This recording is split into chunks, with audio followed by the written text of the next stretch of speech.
Good evening, dear ladies and gentlemen, Your Excellencies. First, I want to thank the organizers of this wonderful forum. It was very well organized and full of different points of view, and thank you for hospitality. We have witnessed how different states approach the matter of democracy. Of course, many countries are trying to implement the best practices of building truly democratic state. And every state has its own model, as has been discussed throughout the 1.5 days today and yesterday. For that, as we have witnessed during the forum, complex measures, steps must be taken to build a truly democratic state.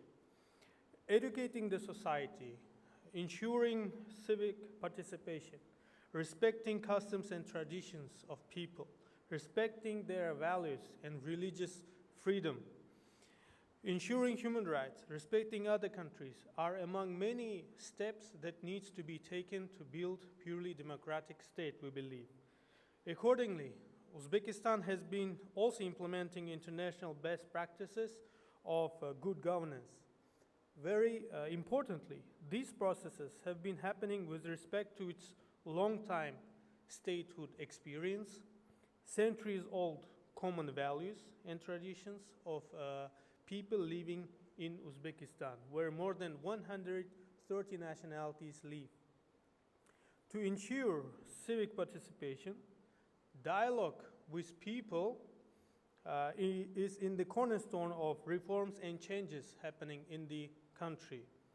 As such, important decisions are made, including adopting laws and strategic documents only after public consultations. Various channels and mechanisms are made available currently in Uzbekistan to successfully coordinate the public consultations.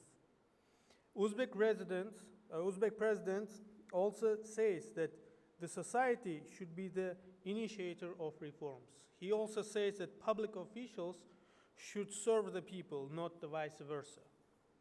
Another important area mentioned above is educating the society, and it has been mentioned by many speakers. Therefore, Uzbekistan has been working hard to increase the number of educational institutions of all levels, starting from the kindergarten to higher education institutions and beyond, both private and public. As an example, if in 2016 there were 77 higher educational institutions, now there are more than 200 of them in the country, including foreign and private higher educational institutions, which are also very popular. Because internet speed and the number of mass media in the country are increasing, and there is no restriction of receiving information flow of information is also substantially increasing. Therefore, we believe education helps to sort the information received and consume it properly. This matter is among the top priorities of the state policy because with respect to information right, the state is also willing to protect its young generation because more than half of Uzbekistan population are young people. To ensure democracy principles, ministries and agencies are now required to operate openly and transparently in Uzbekistan. Just like mentioned above, democracy brings transparency and openness. As such, all level public officials are now reporting to the society, to the parliament, and have to publish their decisions on electronic platforms, which can be observed and monitored by anyone. By this, accountability of the officials is also ensured.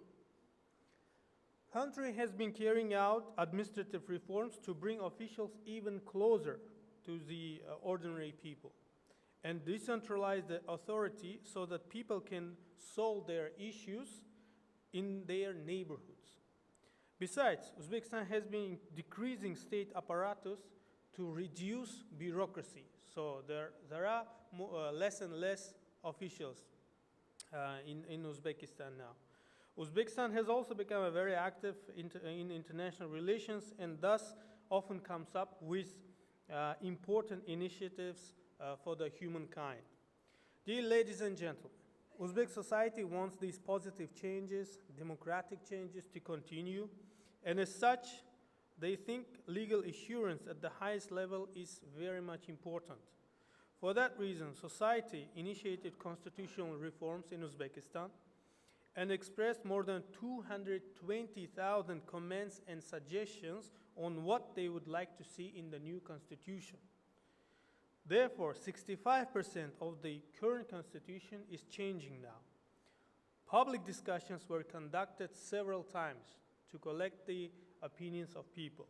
The main cornerstone of these reforms is ensuring human rights and interests, protecting human dignity. Therefore, norms related to human rights are increasing more than 3 times currently. Very important example of democracy is that these changes to the constitution could have been made by the parliament according to the current constitution. But the president of Uzbekistan suggested that the people of Uzbekistan should decide on it. As such, it was decided to hold a referendum in Uzbekistan on the 30th of April this year. These steps taken also guarantee democratic principles, i.e., participation of citizens in governance. In conclusion, I would like to thank you very much for your attention and sharing your points of view on this important topic. I believe we have learned a lot about the forms of democracy, about the fact that there is no one that fits all. And I want to thank the organizers once again for inviting us to this wonderful forum. Thank you, all the best.